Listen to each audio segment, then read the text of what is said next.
আসসালামু আলাইকুম। নতুন একটি ভিডিওতে সবাইকে স্বাগতম। তো গত ক্লাসে আমরা 11.6 দেখেছিলাম, যেটা ছিল বেলারোফনের স্টোরি, তাই না? বেলারোফনের গল্প, তার সাহসিকতার গল্প, এবং সে কিভাবে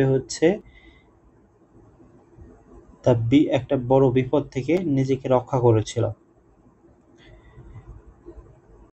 এমন একটি প্রাণীকে সে হত্যা করেছিল যে প্রাণীটা কি মুখ মুখ থেকে তোমার আগুন বের করে, যার লেজটা ছিল সাপের মতো এবং শরীরটা ছিল ছাগল বা ভেড়ার মতো। তো সেই গল্পটাই আমরা পড়েছিলাম, বেলেরোপনের সাহসিকতার গল্প। তো এখানে দেখতে পাচ্ছ যে নেম অফ দ্য ক্যারেক্টার্স, অর্থাৎ আমাদের যে উপরে যে গল্পটা ছিল সেই গল্পটার এখানে কয়েকটা ক্যারেক্টার্স দেওয়া আছে। একটা, দুইটা, তিনটা, চারটা আর পাঁচটা। তো প্রথম ক্যারেক্টারের নাম কি? বেলেরোপন। বেলেরোপন। দ্বিতীয় ক্যারেক্টারের নাম হচ্ছে ফিলো।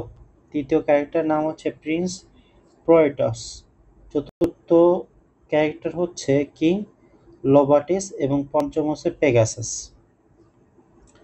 তো কি বলা হচ্ছে দেখো, এই প্রতিটা তোমার ক্যারেক্টারের কিন্তু ডেসক্রিপশন আমাদের এখানে লিখতে হবে। পাশাপাশি এখানে ডেসক্রিপশনটা লেখার পাশাপাশি এখানে আমাদের কি করতে হবে? সেন্টেন্সের নাম বলতে হবে, যে সেই সেন্টেন্সটা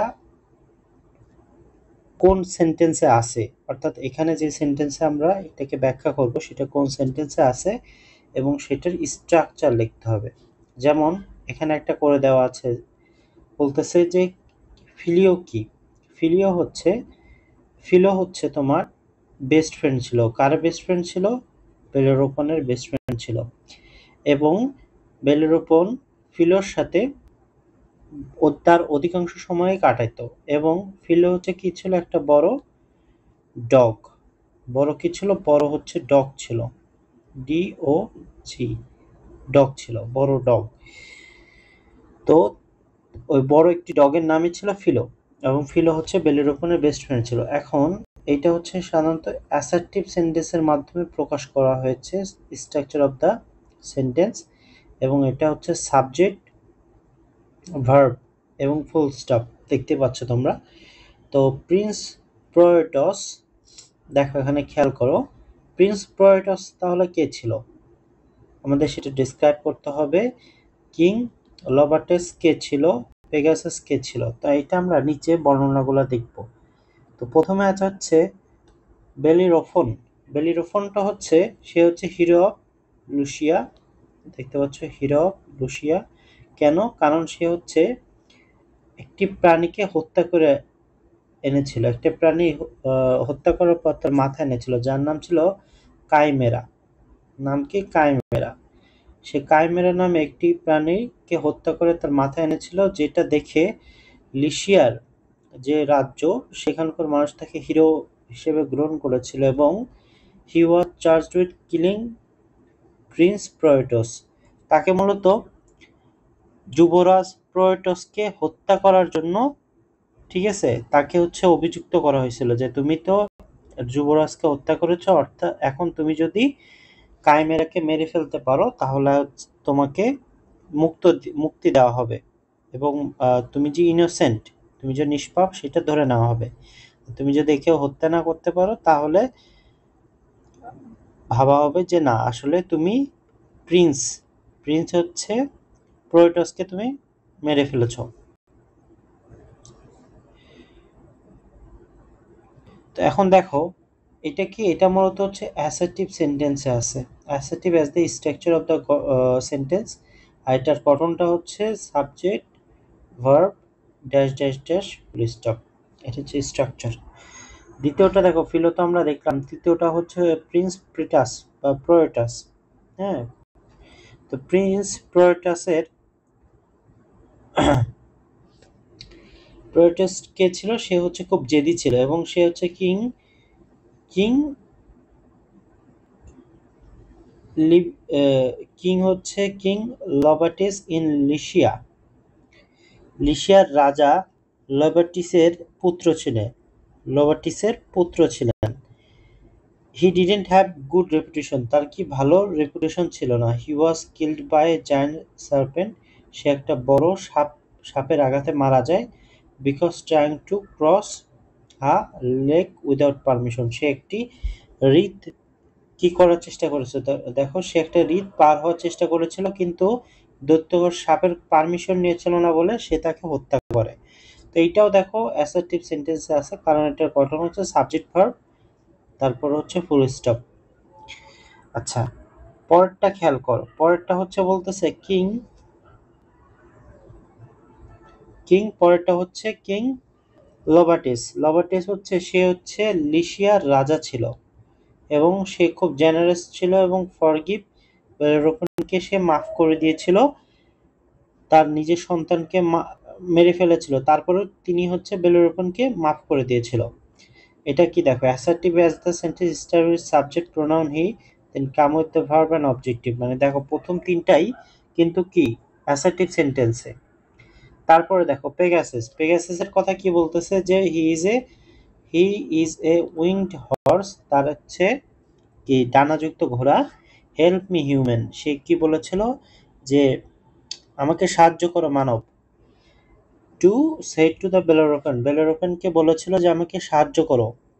when he was caught in a metal net, যখন সে একটা ধাতবে আটকা পড়েছিল। and as a token of gratitude he helped Bellerophon in killing Chimera, অর্থাৎ এই যে পেগাসাসকে যে বেলেরোপেন হচ্ছে তোমার জালের নেট থেকে সে বের করেছিল, এটা এই সাহায্য করার কারণেই মূলত পেগাসাস বেলেরোপনকে সাহায্য করেছিল কাইমেরাকে মারতে। এটাও কি দেখো, এটা হচ্ছে তোমার ইম্পারেটিভ সেন্টেন্স, কারণ এখানে ভার্ব দিয়ে শুরু হয়েছে, যে হেল্প মি, হেল্পটি কি ভার্ব, যেহেতু এটা দিয়ে শুরু হয়েছে তার মানে এটা ইম্পারেটিভ সেন্টেন্স। এবার বি নাম্বার খেয়াল করো, বি নাম্বারটা হচ্ছে খুবই সোজা। বি নাম্বারে বলতেছে why are you stopping here, এখানে কোশ্চেন থাকবে, এই বরাবর কোশ্চেন থাকবে। এখানে তোমাদের নেম অফ দ্য সেন্টেন্সের নাম বলতে হবে, যে কোন সেন্টেন্স আছে। Why is it A question, এবং এটা কেন কোশ্চেন সেটা এখানে উল্লেখ করে বলতে হবে এই পার্টে। দেখি, তো দেখো why are you stopping here, don't you see he is on the other side, do you have any witness to prove. 4 নম্বরে কি বলতেছে, why are you doing in this dark forest, how will we find chimera. তাহলে 5টা question আমরা পাইছি। এবার প্রতিটা question যদি আমরা ব্যাখ্যা করি, প্রতিটাই কিন্তু ইন্টারোগেটিভ বা হচ্ছে কোশ্চেন। তো প্রথমটা দেখো, যেহেতু এখানে হোয়াই দিয়ে শুরু হয়েছে তার মানে এটি কি ডাব্লিউএস কোশ্চেন দ্বারা, যেহেতু ডোন্ট ইউ সি এটা নেগেটিভ দিয়ে শুরু হয়েছে। ডু ইউ হ্যাভ এটা হচ্ছে ইয়েস নো, এটা না দিলেও হবে। Why why what are you doing in this dark forest, এটাও ডাব্লিউএস কোশ্চেন দিয়ে। How will we find chimera, এটাও কি ডাব্লিউএস কোশ্চেন দিয়ে। খেয়াল করো, তাহলে এখানে আমরা 5টার মধ্যে 3টায় কি পাইলাম, ডাব্লিউএস কোশ্চেন দিয়ে শুরু হয়েছে। একটা হাউ, একটা হচ্ছে হোয়াট, আর একটা এই যে তোমার why. Why it is a question because the sentence starts with a WS question word why, the auxiliary verb are sits before the subjective, মানে এগুলা কেন ইন্টারোগেটিভ সেগুলো হচ্ছে এখানে ব্যাখ্যা করে দেওয়া আছে। হ্যাঁ, এটা আমি আর ব্যাখ্যা না করি, কারণ এই ইন্টারোগেটিভ সেন্টেন্সের স্ট্রাকচার তোমরা জানো, প্রথমে ভার্ব হয়, পরে হচ্ছে সাবজেক্ট হয়, পরে অবজেক্ট হয়, পরে ভার্ব বসে।